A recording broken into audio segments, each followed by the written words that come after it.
नमस्कार। आज हम पढ़ेंगे स्वरों का वर्गीकरण। देखो, स्वरों का वर्गीकरण में सबसे पहले पढ़ेंगे उच्चारण की अवधि,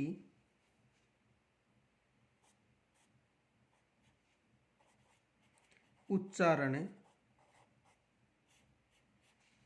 की अवधि,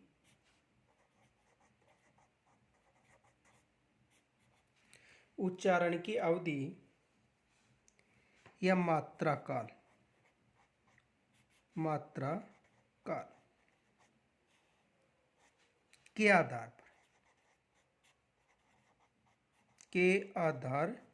पर यानी जो स्वरों का वर्गीकरण है, जिसमें सबसे पहले पढ़ेंगे उच्चारण की अवधि या मात्रा काल के आधार पर।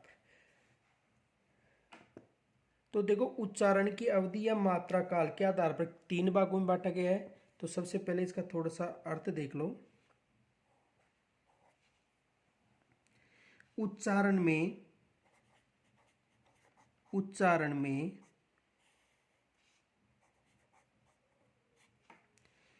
लगने वाली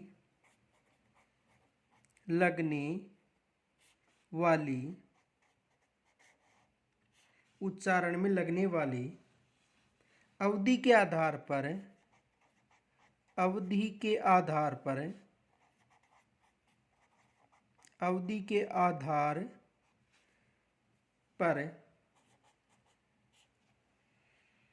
स्वर 3 प्रकार के होते हैं। स्वर 3 प्रकार के होते हैं।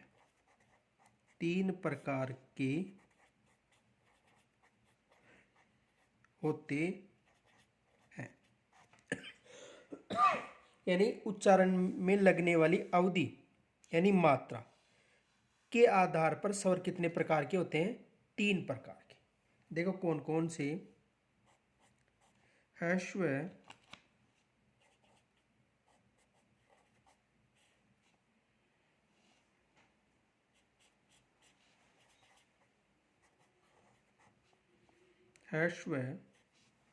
दूसरा दीर्घ और तीसरा प्लुत। तीसरा कौन सा है? प्लुत। तो उच्चारण में लगने वाली अवधि के आधार पर स्वर कितने प्रकार के होते हैं? 3। ह्रस्व, दीर्घ और प्लुत।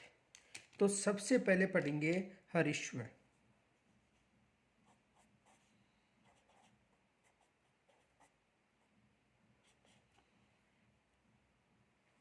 देखो, ह्रस्व जो स्वर होते हैं ये होते हैं, देखो,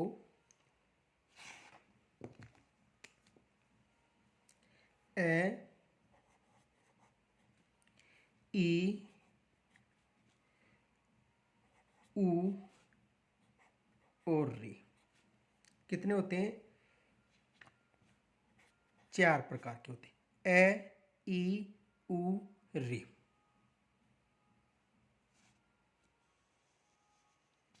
देखो, इन्हें बोलने में कम समय लगता है। इन्हें मूल स्वर या एक मात्रिक स्वर भी कहते हैं। देखो,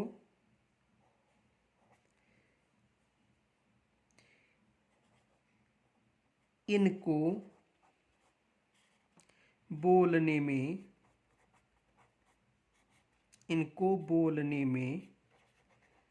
कम समय लगता है। इनको बोलने में कम समय लगता है।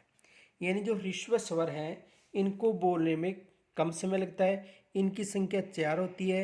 ए, ई, ऊ और री। आगे देखो, इन्हें मूल स्वर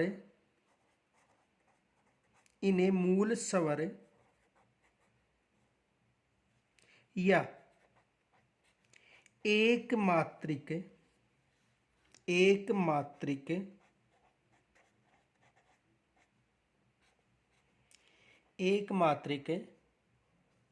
स्वर भी कहते हैं। भी कहते हैं, यानी इन्हें एक मात्रिक या मूल स्वर भी कहते हैं। तो हरिश्व स्वर ए ई उ री 4 प्रकार के होते हैं। इनको बोलने में समय कम लगता है और इन्हें मूल स्वर या एक मात्रिक स्वर भी कहते हैं। दूसरे देखो, दीर्घ स्वर।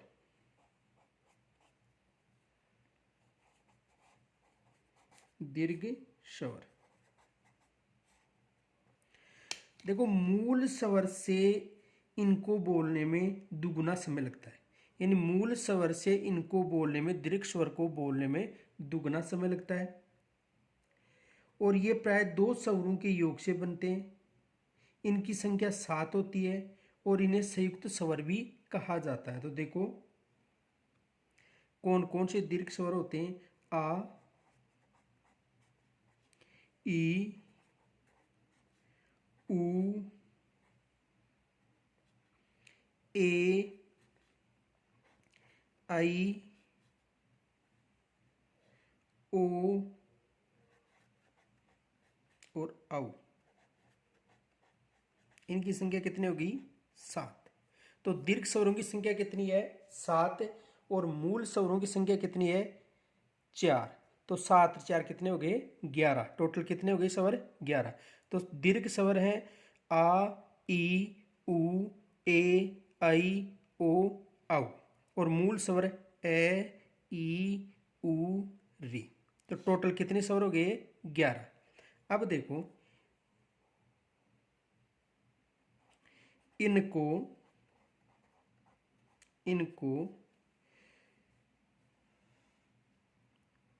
बोलने में इनको बोलने में इनको बोलने में हरिस्व स्वरों से दुगुना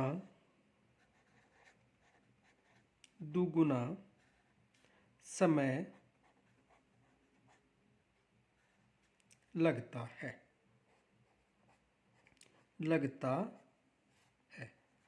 देखो समझो, यानी कि आ, ई, उ, ए, आई, ओ, औ इनको बोलने में हरिश्व स्वरों से दुगना समय लगता है। आगे देखो,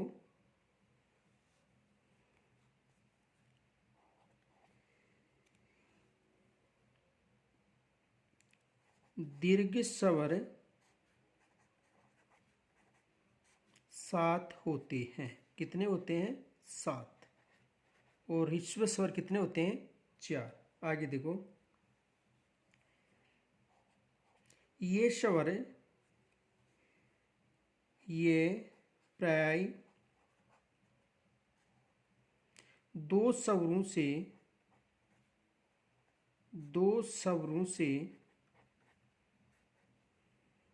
से मिलकर बने होते हैं। मिलकर बने होते हैं। कितने स्वरों से? 2 स्वरों से। जैसे देखो, जैसे ए और ए बराबर आ, ए और ए आ, ई और धन ई बराबर ई। तो ये प्राय 2 स्वरों से मिलकर बनते हैं। तो देखो, ए और ए 2 स्वर हो गए और क्या निर्माण हुआ? आ। यानी 2 स्वरों से मिलकर बनते हैं ए और ए आ। ई और ई। तो देखो एक बार, दीर्घ स्वर आ, ई, उ, ए, आई, ओ, औ इनको बोलने में ह्रस्व स्वरों से दुगना समय लगता है। दीर्घ स्वरों की संख्या 7 होती है और ये प्राय 2 स्वरों से मिलकर बने होते हैं। आगे देखो, नोट, इन्हें संयुक्त स्वर भी कहा जाता है। इन्हें संयुक्त स्वर भी कहा जाता है। स्वर भी कहा जाता है।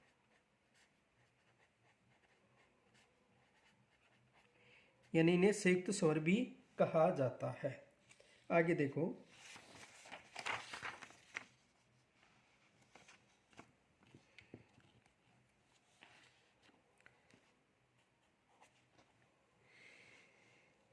इनमें से ए, आई, ओ, औ,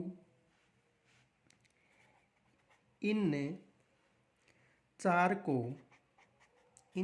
को संधि स्वर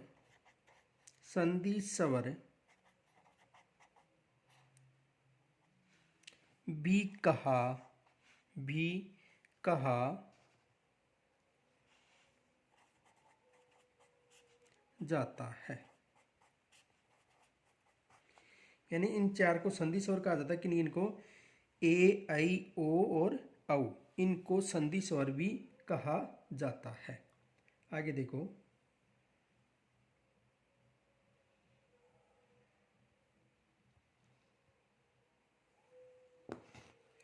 तीसरा है प्लुत स्वर।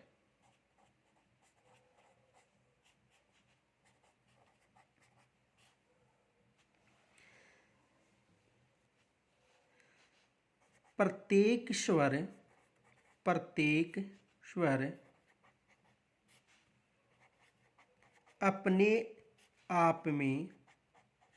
अपने आप में प्रत्येक स्वर अपने आप में प्लुत भी होता है। प्लुत भी होता है। यानी जो प्रत्येक स्वर है वो अपने आप में प्लुत भी होता है। यदि किसी स्वर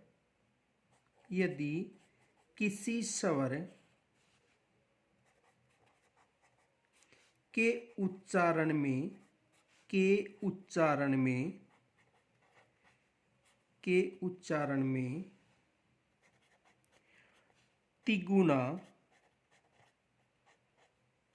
तिगुना समय लगता है, यानी उच्चारण में तिगुना समय लगता है तो वह प्लुत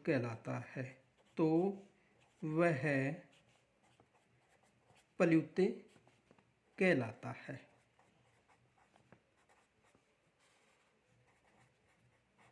यानी प्रत्येक स्वर अपने आप में प्लुत होता है।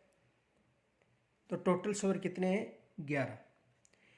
और यदि किसी स्वर के उच्चारण में तिगुना समय लगता है तो वह प्लुत स्वर कहलाता है। जैसे देखो, जैसे ओम, ओम, यानी बोलने में तिगुना समय, यानी लघु स्वर से तिगुना समय। जैसे ओम, तो तिगुना समय लग गया। देखो, नोट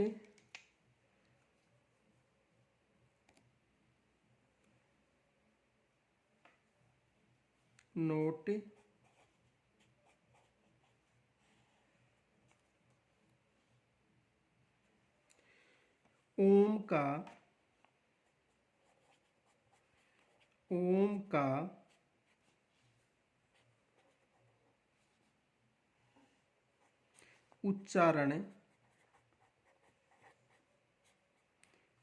उच्चारण करने पर या करने में ह्रस्व स्वर से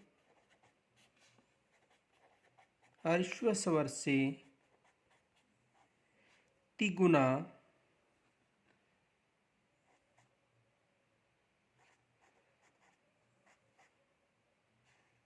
समय लगता है। समय लगता है। कितना समय लगता है? तिगुना समय लगता है। प्लुत स्वरों को प्राय प्लुत स्वरों को प्राय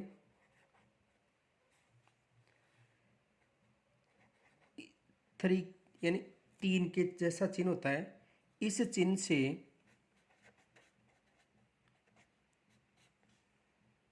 से दर्शाया जाता है। देखो, प्लुत स्वर को प्राय तीन की तरह का चिन्ह होता है, तो ऐसे चिन्ह के द्वारा दर्शाया जाता है। तो देखो एक बार दोबारा, उच्चारण की अवधि या मात्रा काल के आधार पर तीन प्रकार: ह्रस्व, दीर्घ और प्लुत स्वर। ह्रस्व जिसमें 4 स्वर होते हैं, दीर्घ जिसमें 7 स्वर होते हैं और प्लुत जिसमें सभी स्वर होते हैं। तो यहाँ तक समझ में आ गया होगा। आगे देखो, एक विशेष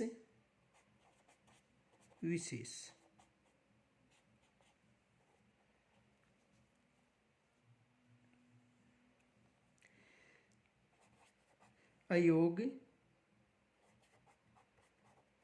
वह है, यानी अयोग वह स्वर कौन से है? अयोग वह है। देखो इन्हीं समझो,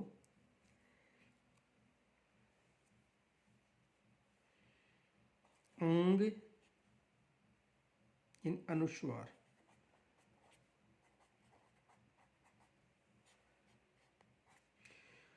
तथा अह यानी विसर्ग।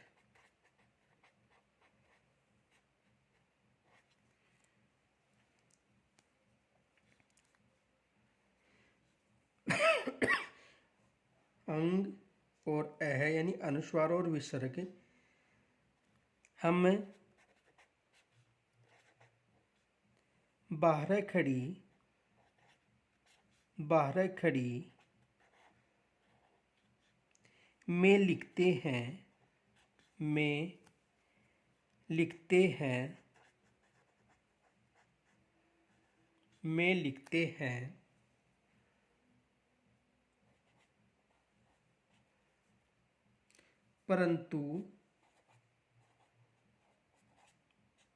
परंतु ये शुद्ध स्वर नहीं माने जाते हैं।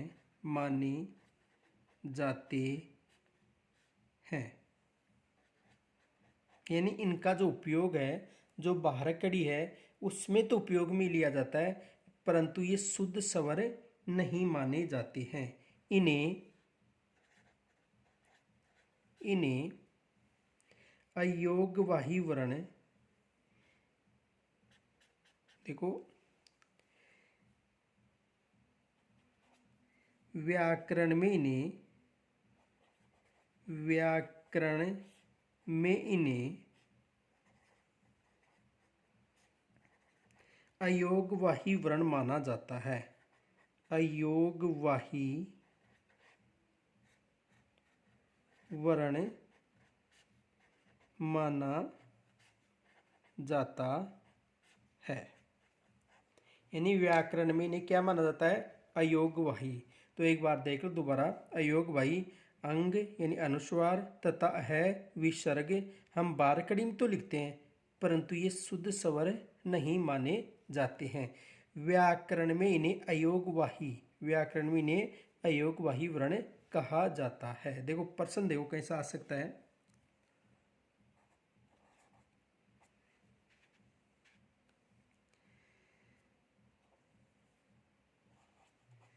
अयोगवाही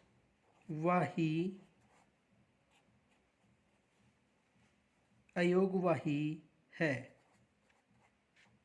अयोगवाही है।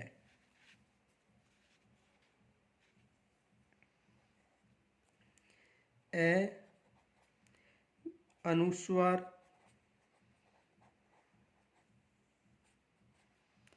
ब विसर्ग से ब व से द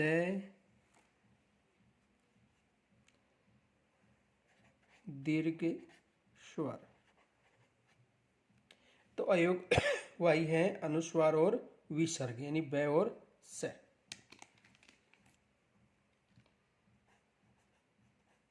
आ गया होगा समझ में। देखो दोबारा देखो, यानी अयोग वाही है अनुस्वार और विसर्ग। देखो अनुस्वार और विसर्ग। आगे देखो,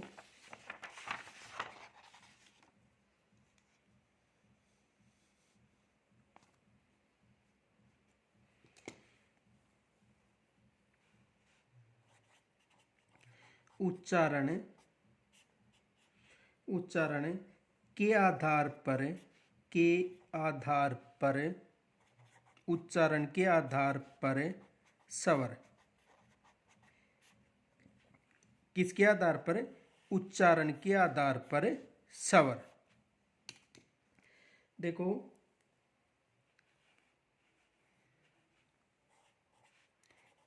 इस आधार पर, इस आधार पर स्वर दो प्रकार के होते हैं। स्वर दो प्रकार के होते हैं।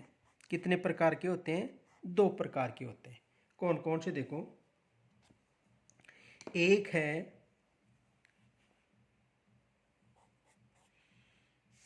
अनुनासिक स्वर, अनुनासिक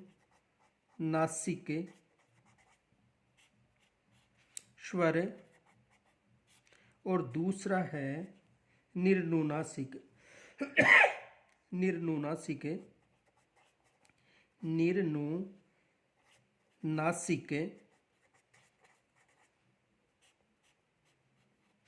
या अनुनासिक, अनुनासिक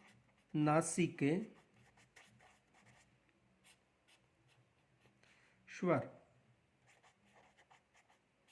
तो मात्रा काल की अवधि के आधार पर तीन प्रकार के स्वर थे और उच्चारण के आधार पर कितने प्रकार के? दो प्रकार के, अनुनासिक स्वर और निर्नुनासिक या अनुनासिक स्वर।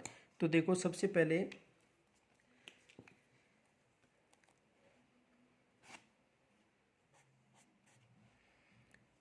अनुनासिक स्वर, अनुनासिक स्वर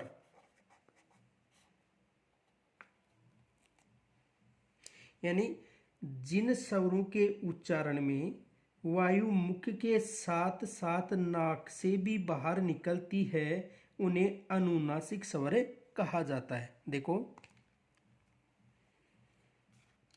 जिन स्वरों के उच्चारण में, जिन स्वरों के उच्चारण में, के उच्चारण में, जिन स्वरों के उच्चारण में वायु मुख के साथ साथ, मुख के साथ साथ,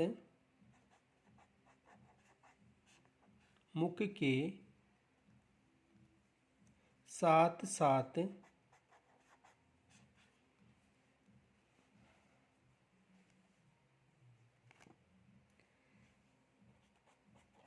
नाक से भी बाहर निकलती है, निकलती है, उन्हें अनुनासिक अनुनासिक स्वर कहते हैं। यानी कि जिन स्वरों के उच्चारण में वायु मुख के साथ साथ नाक से भी बाहर निकलती है उन्हें अनुनासिक स्वर कहते हैं। तो देखो उच्चारण की आधार पर स्वर कितने प्रकार के, उच्चारण के आधार पर पूछे 2 प्रकार बताना है, और उच्चारण की अवधि पूछे तो कितने प्रकार बताने हैं, 3। तो अनुनासिक स्वर जिन स्वरों के उच्चारण में वायु मुख के साथ साथ नाक से भी बाहर निकलती है उन्हें कौन से स्वर कहा जाता है, अनुनासिक स्वर। देखो नोट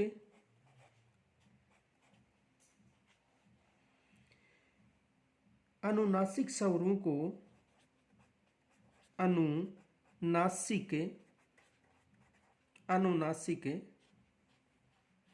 स्वरों अनुनासिक स्वरों को चंद्र बिंदु लगाकर चंद्र बिंदु लगाकर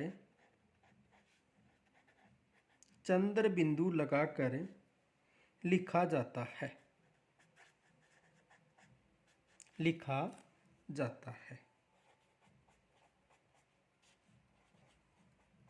यानी कि जो अनुनासिक जो स्वर हैं उनको चंद्र बिंदु लगाकर लिखा जाता है। जैसे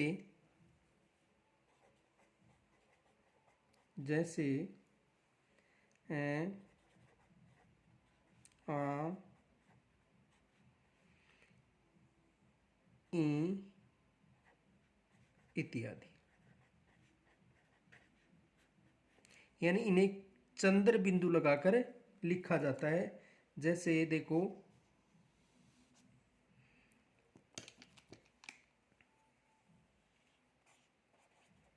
अंधेरा,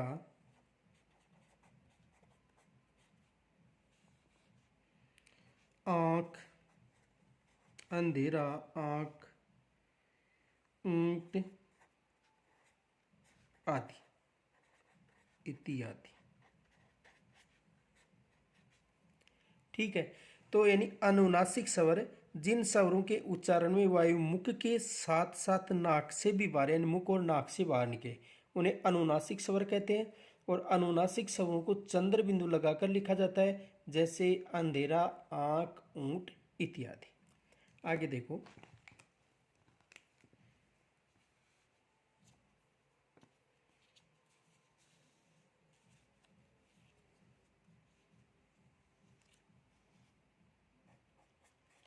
दो नंबर पर है निर्नुनासिक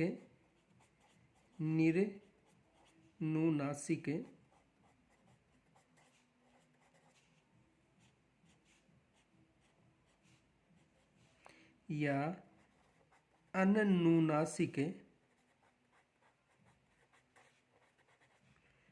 अनुनासिक स्वर।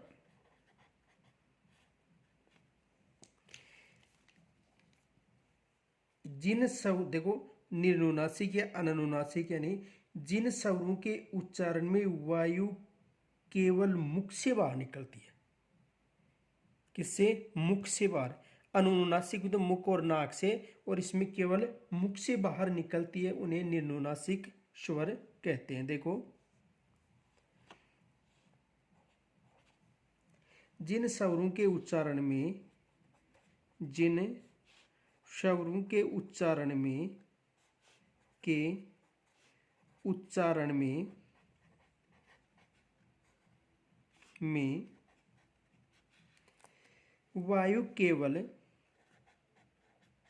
वायु केवल मुख से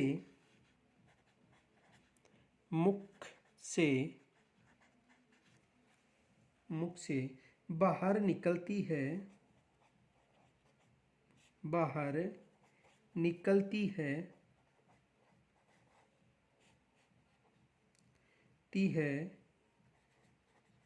उन्हें निर्नुनासिक निर्नुनासिक निर्नुनासिक स्वर कहते हैं। निर्नुनासिक स्वर कहते हैं। यानी कहने का मतलब है कि जिन स्वरों के उच्चारण में वायु केवल मुख से बाहर निकलती है उन्हें निर्नुनासिक स्वर कहते हैं। कौन से स्वर कहते हैं?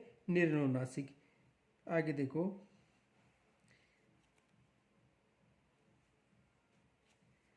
जैसे ए, आ, ई, ऊ, इत्यादि। अर्थात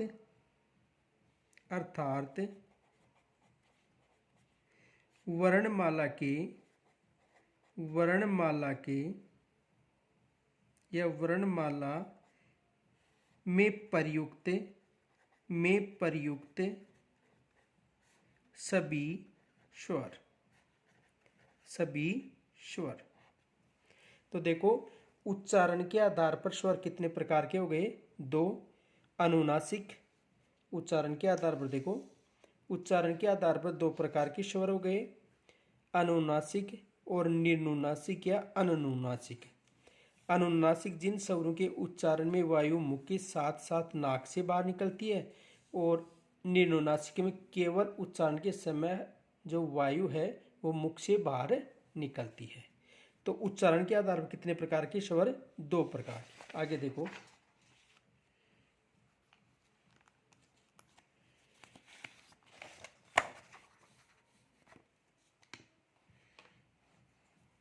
तीसरा प्रकार, जिह्वा की क्रियाशीलता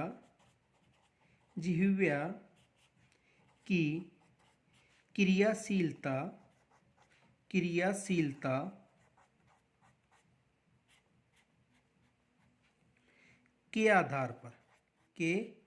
आधार पर। तीसरा है जिह्वा की क्रियाशीलता के आधार पर। तो देखो,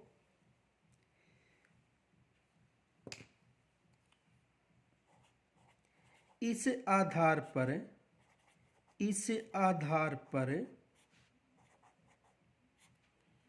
स्वर 3 प्रकार के होते हैं। स्वर 3 प्रकार के होते हैं। कितने प्रकार के?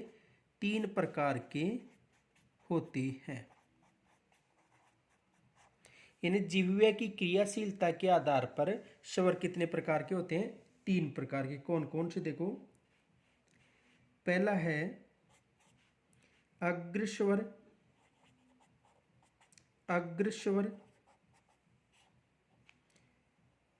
इन अग्रस्वर कौन कौन से? देखो, जिन स्वरों के उच्चारण में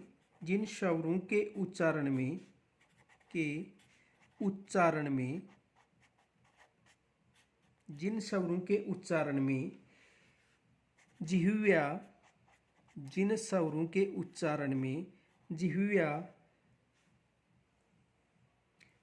के आगे का भाग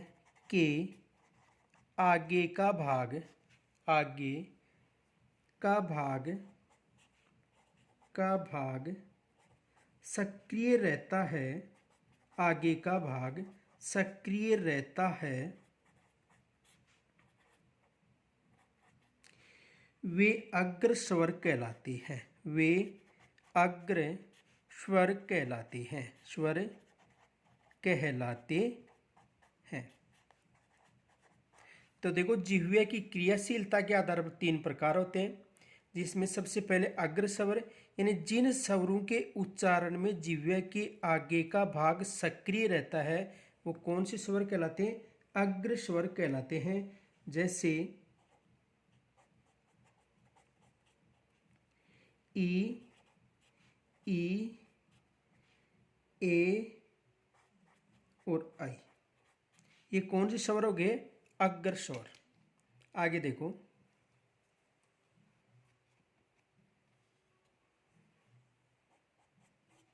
मध्य स्वर, मध्य स्वर जिन स्वरों के उच्चारण में, जिन स्वरों के उच्चारण में,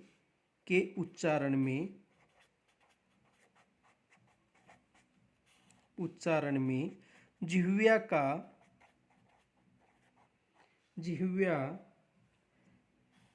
का मध्य भाग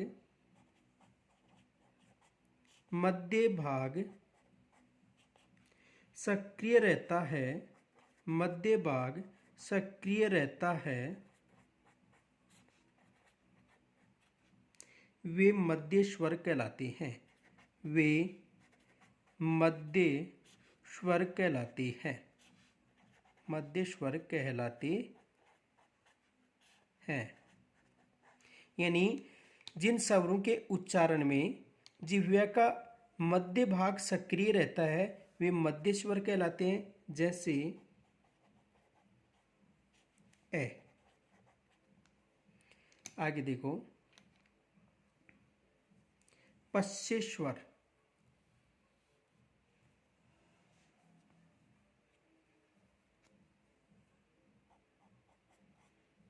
पश्य स्वर जिन स्वरों के उच्चारण में, जिन स्वरों के उच्चारण में, उच्चारण में जिह्वा का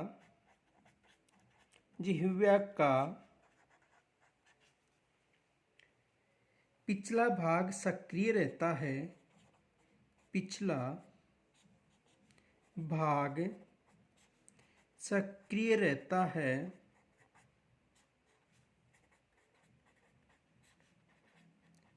है, वे पश्य स्वर कहलाते हैं, वे पश्य स्वर कहलाते हैं। वे कौन से स्वर कहलाते हैं? पश्य स्वर कहलाते हैं। जैसे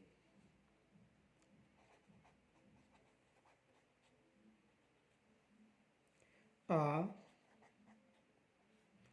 ऊ, ओ,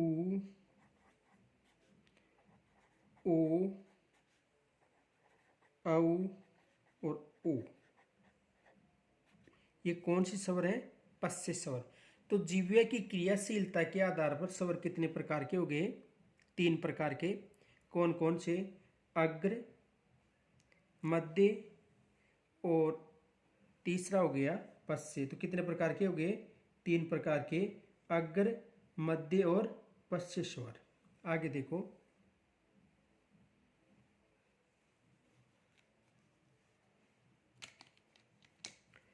4 नंबर पर ओष्ठों की गोलाई के आधार पर, ओष्ठों की गोलाई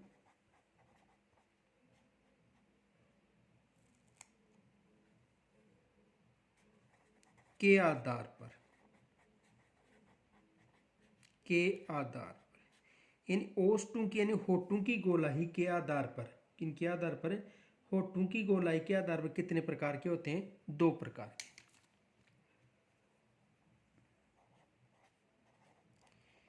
इस आधार पर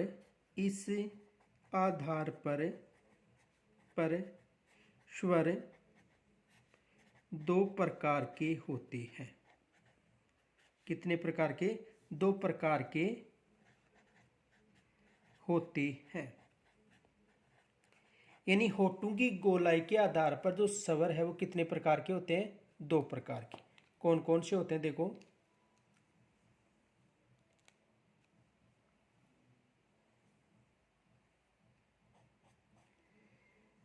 व्रतमुखी,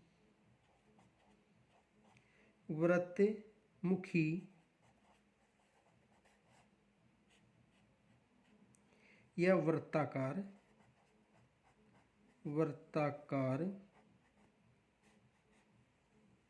स्वर। वृत्तमुखी या वृत्ताकार स्वर और दूसरे होते हैं अवृत्तमुखी, अवृत्तमुखी, अवृत्तमुखी या अवृत्ताकार, अवृत्ताकार स्वर। तो देखो, होठों की गोलाई यानी होठों की गोलाई के आधार पर स्वर कितने प्रकार के होते हैं? दो प्रकार के। कौन कौन से हो गए? वृत्तमुखी या वृत्ताकार स्वर और अवृत्तमुखी यानी अवृत्ताकार स्वर। तो कितने प्रकार के हो गए? दो प्रकार के। कौन कौन से? वृत्तमुखी यानी वृत्ताकार, अवृत्तमुखी यानी अवृत्ताकार स्वर। देखो,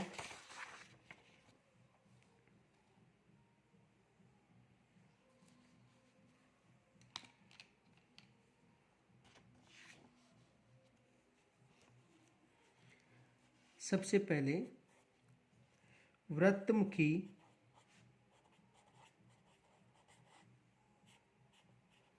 वृत्तमुखी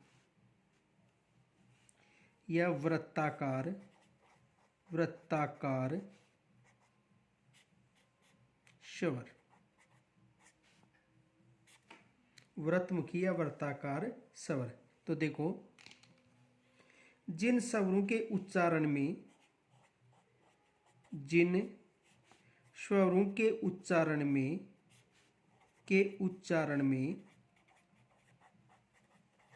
जिन स्वरों के उच्चारण में होठों यानी ओष्ठों,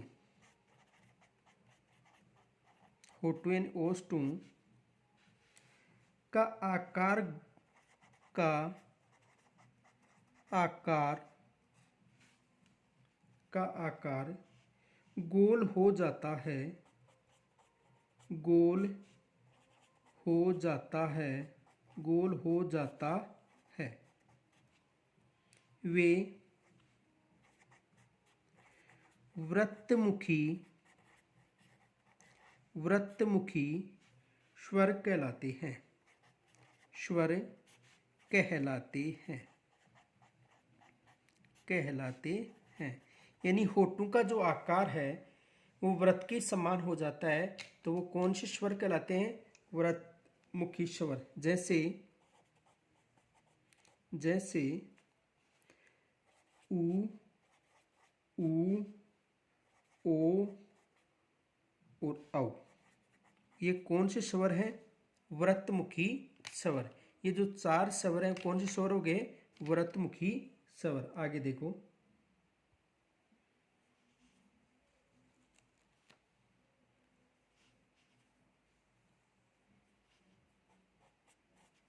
अवृत्तमुखी, अवृत्तमुखी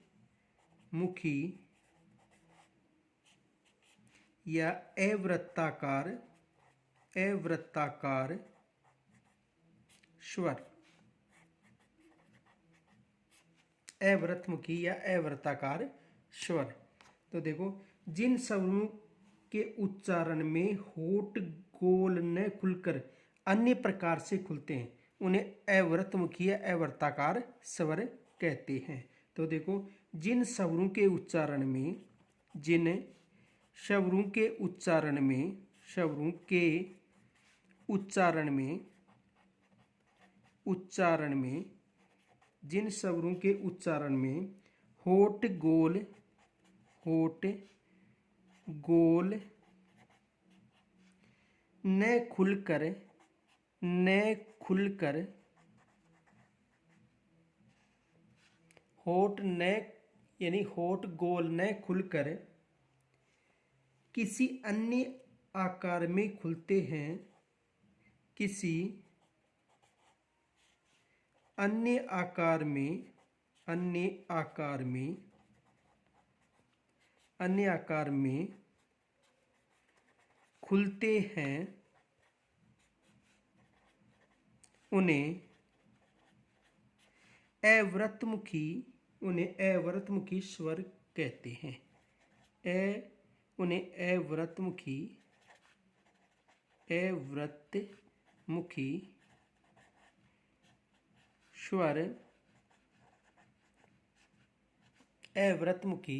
स्वर कहते हैं।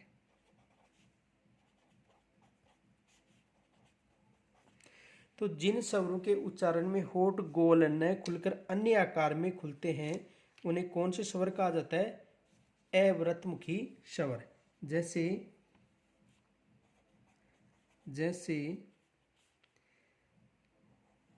ए, आ, ई,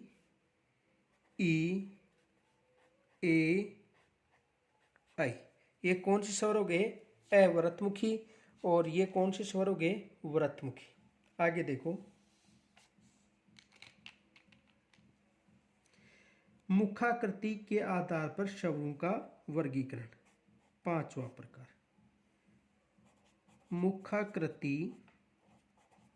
मुखाकृति यानी मुख की आकृति के आधार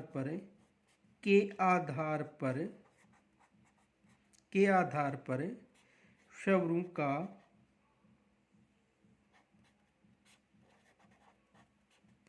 वर्गीकरण।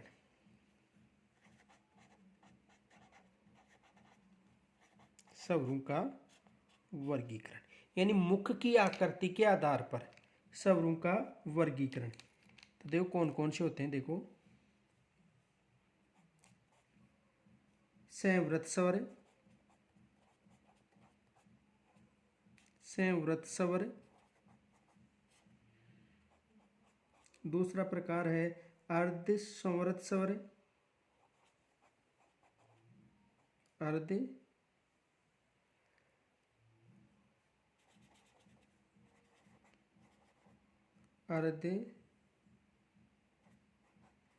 संवृत स्वर।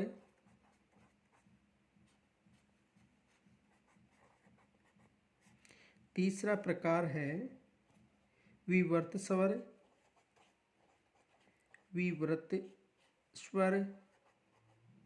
और चौथा प्रकार है अर्धविवर्त स्वर। अर्धविवर्त स्वर। तो देखो, मुखाकृति के आधार पर स्वरों का वर्गीकरण। तो मुखाकृति के आधार पर स्वर कितने प्रकार के होते हैं? 4 प्रकार के। संवृत स्वर, अर्ध संवृत स्वर, विवर्त स्वर और अर्धविवर्त स्वर। तो मुखाकृति के आधार पर कितने प्रकार के? 4 प्रकार के। देखो कुछ प्रश्न देखो।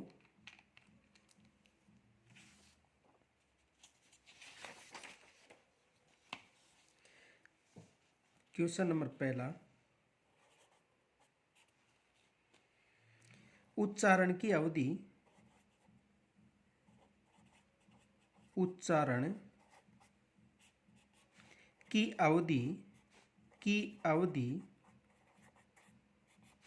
के आधार पर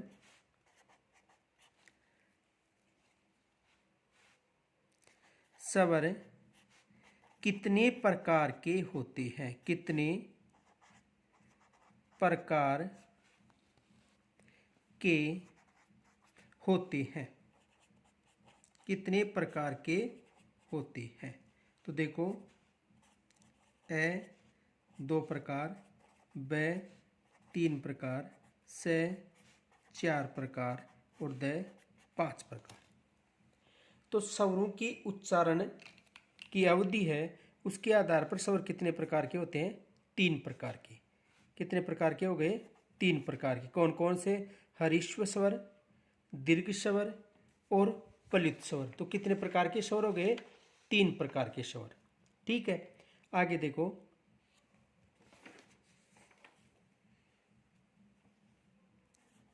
क्वेश्चन नंबर 2, जिह्वा की क्रियाशीलता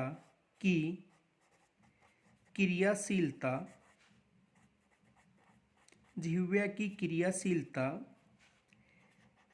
के आधार पर स्वरों के प्रकार हैं।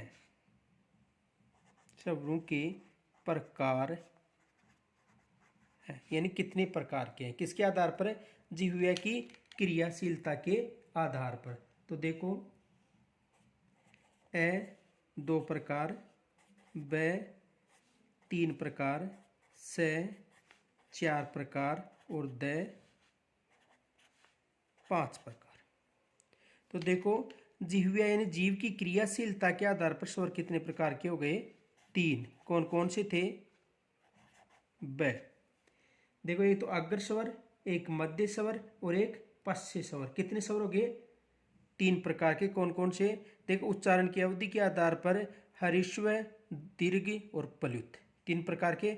और जिह्वा की क्रियाशीलता यानी जीव की क्रियाशीलता के आधार पर 3 प्रकार के होते हैं, अग्र स्वर, मध्य स्वर और पश्य स्वर। एक प्रश्न और देखो,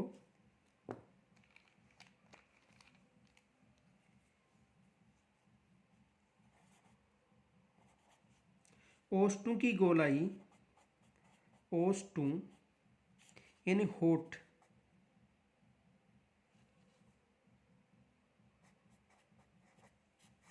की गोलाई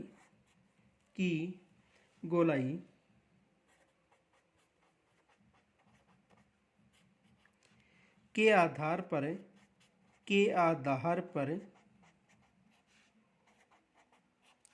स्वरों के प्रकार हैं।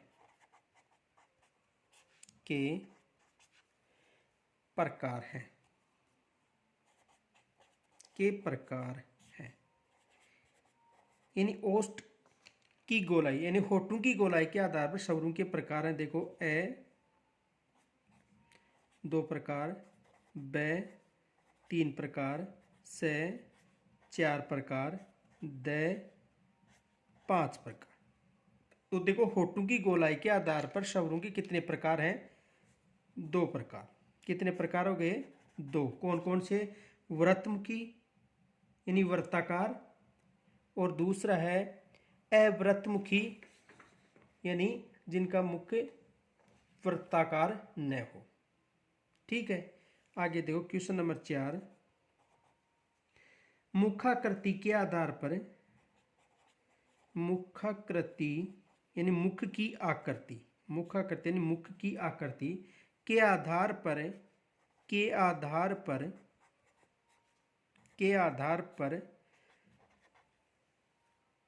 स्वरों के प्रकार हैं। तो देखो ए 2 प्रकार, ब 3 प्रकार, स 4 प्रकार, द 5 प्रकार।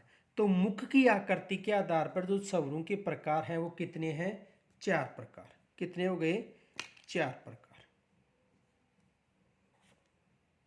कितने हो गए? 4 प्रकार। 4 कौन कौन से प्रकार? संवृत स्वर, अर्ध संवृत स्वर, विवर्त स्वर, और दूसरा कौन सा हो गया? अर्ध विवर्त स्वर। तो यानी कहने का मतलब है कि स्वरों मुख के आधार पर, किसके आधार पर? मुख के आधार पर जो स्वर हैं वो कितने प्रकार के होते हैं? 4 प्रकार के। आगे देखो क्वेश्चन नंबर 5। उच्चारण के आधार पर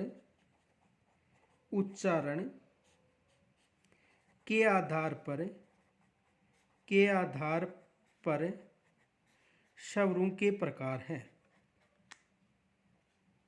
स्वरों के प्रकार हैं। तो उच्चारण के आधार पर देखो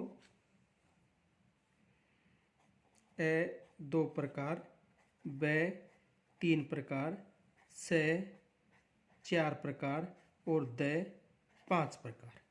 तो ये कहने का मतलब उच्चारण के आधार पर जो स्वर है वो कितने प्रकार के होते हैं? 2 प्रकार के। कितने प्रकार के? 2 प्रकार के। कौन कौन से? अनुनासिक स्वर और निर्नुनासिक स्वर। तो हमारे स्वर पूर्ण हो गए। यदि कोई समस्या हो तो कमेंट्स के द्वारा मुझे ज़रूर बताइए। इस वीडियो को अधिक से अधिक लाइक और शेयर करें। धन्यवाद।